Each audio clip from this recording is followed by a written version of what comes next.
भाई एमसीयू ने सब कुछ सॉर्ट आउट कर दिया है। मतलब डूम्सडे रिलीज होने से पहले कौन कौन सा मार्वल का मूवी देखना है वो सब का लिस्ट एमसीयू ने ऑलरेडी दे दिया है। जिन लोग एमसीयू के डाई हार्ड फैन है उन लोगों को इस लिस्ट से कोई फर्क नहीं पड़ेगा, क्योंकि वो लोग एमसीयू के डाउनफॉल में भी एमसीयू के सारे मूवीज और सीरीज देखा करते थे। सो ये जो लिस्ट है ये मेरे जैसे लोगों के लिए है जिन लोग एमसीयू को रेगुलरली फॉलो नहीं करते हैं। सो एमसीयू ने 15 मूवी का एक लिस्ट दिया है और देखना ये रहेगा कि इन 15 मूवीज में से मैंने कितने मूवीज देखे हैं, और तुम भी कमेंट्स में बताना कि तुमने अभी तक कितने मूवीज देखे हैं। क्योंकि भाई 2022-23 के बाद मैं काफी सारा एमसीयू का जो कंटेंट है वो जानबूझ के स्किप कर रहा था। फॉर एग्जाम्पल शी हल्क मैंने 2 एपिसोड देखे और फिर मैंने बहुत जमकर उल्टी किया। और वांडा विजन उसको तो मैंने कैसे करके कंप्लीट किया वो मैं ही जानता हूँ भाई, पूरा टॉर्चर था वो। और भाई मिस मार्वल मैंने तो मूवी देखने के बाद थिएटर वाले से झगड़ा कर लिया कि भाई मुझे इस मूवी का रिफंड चाहिए। वेल एमसीयू का जो कंटेंट मैंने मिस किया वो लिस्ट और भी ज्यादा लंबा है, लेकिन अभी फोकस करते हैं इस 15 मूवी पे जिसका सजेशन एमसीयू ने दिया है। सो क्रोनोलॉजी के हिसाब से चलेंगे, ठीक, ईयर वाइज। सबसे पहला है एक्समैन। ये मूवी आई थिंक सन 2000 में आया था और ये पहला एक्समैन का मूवी था। और इसके साथ साथ इसका जो सेकंड पार्ट आया था एक्समैन यूनाइटेड जो 2003 में आया था, उसका भी सजेशन इस लिस्ट में शामिल है। बस एक्समैन का 2 ही मूवीज है। सोचने वाला बात तो ये है इन लोगों ने डे ऑफ फ्यूचर पास्ट को क्यों इंक्लूड नहीं किया। सो अब आ जाते हैं प्रॉपर एमसीयू के मूवीज पे।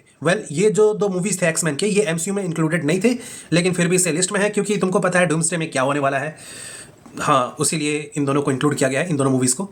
लेकिन अब जो प्रॉपर एमसीयू के मूवीज हैं वो इस लिस्ट में शामिल है, जैसे कि कैप्टन अमेरिका फर्स्ट पार्ट जो 2011 में आया था। सो ये मूवी तो इंपॉर्टेंट है ही है क्योंकि भाई इसमें तुमको कैप्टन अमेरिका देखने को मिलेंगे, स्टीव रॉजर, पैगी कार्टर, मतलब इन दोनों का रिलेशन तो भाई डूम्सडे में देखने को मिलेगा ही मिलेगा। Plus red skull. Well red skull important है तुम्हारा जो एंड गेम री रिलीज होगा उसके लिए। और इसके बाद एवेंजर्स जो 2012 में आया था, लोकी विलन था। और इसके बाद जो मूवी है वो है तुम्हारा एवेंजर्स इन्फिनिटी वॉर। सो मतलब इस लिस्ट में एवेंजर्स एज ऑफ अल्ट्रॉन नहीं है, सो इन्फिनिटी वॉर को रखा गया है। और इसके बाद जो मूवी है वो है तुम्हारा end game, Avengers end game. भाई इन्फिनिटी वॉर और एंड गेम तो इंपॉर्टेंट है, ये है, इसको मिस नहीं कर सकते तुम। और इसके बाद जो इकलौता सीरीज इस लिस्ट में इंक्लूड किया गया है वो है तुम्हारा लोकी। यप, लोकी का जो सीरीज आया था वो सीजन 1 सीजन 2 दोनों देखना इंपॉर्टेंट है।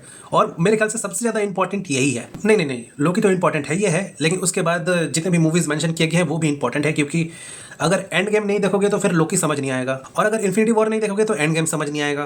भाई मतलब कनेक्टेड है सब कुछ। सो इस लिस्ट में जो 8वें नंबर पे है वो है एक मूवी शैंग-ची का। हाँ मतलब सिर्फ लोकी का सीरीज है, बाकी सब मूवीज है, और ये 8वें नंबर पे है तुम्हारा शैंग-ची का मूवी। ओके, तो 9वें नंबर पे है तुम्हारा स्पाइडरमैन नो वे होम, जो 2021 में आया था। वेल इसको इंक्लूड किया गया है, समझ में आ रहा है, क्योंकि भाई इसमें थोड़ा सा मल्टीवर्स का कुछ दिखाया गया था। मतलब 3 स्पाइडरमैन देखने को मिले थे और स्पाइडरमैन के काफी सारे विलन्स भी देखने को मिले थे, और डॉक्टर स्ट्रेंज ब्ला ब्ला बहुत सारा मल्टीवर्स का मैडनेस था इसमें। ओके, तो ये तो हो गया। लेकिन जो 10वें नंबर पे मूवी है वो है तुम्हारा black panther Wakanda forever part 2 है ये, ठीक। हाँ मतलब इसमें शूरी का कैरेक्टर है वो इंपॉर्टेंट है, और ट्रेलर में भी शूरी का कैरेक्टर देखने को मिला है, तो यप।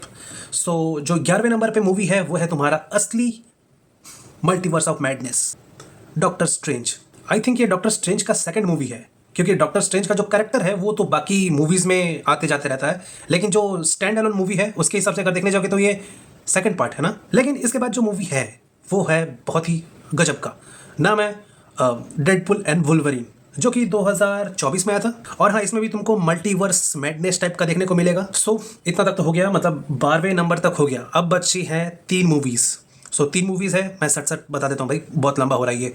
सो 3 मूवीज है तुम्हारा captain America brave new world, मतलब जो 3rd पार्ट निकला था कैप्टन अमेरिका का वो है इसमें, है ना। वह इसको प्रॉपरली 3rd तो नहीं बोलेंगे क्योंकि एक सीरीज भी आया था कैप्टन अमेरिका और विंटर सोल्जर का जो सीरीज आया था वो एक, उसको 3rd पार्ट बोल सकते हैं, ये 4th बोल सकते हैं इसको, कैप्टन अमेरिका का 4th पार्ट जो 2025 में आया था, brave new world, red Hulk वाला।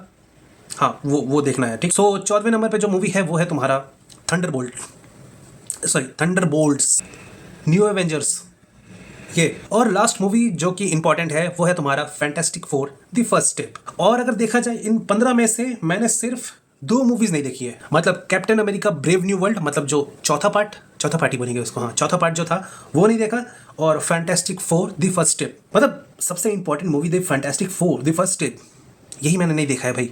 क्योंकि भाई इसी मूवी में जो यूनिवर्स दिखाया गया है, शायद यूनिवर्स 828 मे बी, उस यूनिवर्स से ही डॉक्टर डूम रहेगा।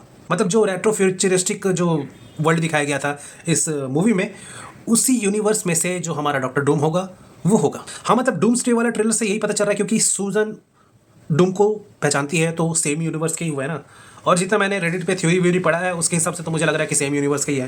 वेल मैंने तो बता दिया। वेल मैं हो सकता है कि कुछ मूवीज़ रिवॉच करूं, जैसे कि एक्समैन के दोनों पार्ट मुझे रिवॉच करने पड़ेंगे, बहुत टाइम पहले देखा था, थोड़ा बहुत याद है। और कुछ कुछ मूवीज़ मैं रिवॉच कर लूँगा। भाई एवेंजर्स के जो मूवीज़ हैं वो तो भाई पूरा रटा हुआ है, क्योंकि भाई इतने बार टीवी में आता था, इतने बार मैंने देखा है, पूछो मत।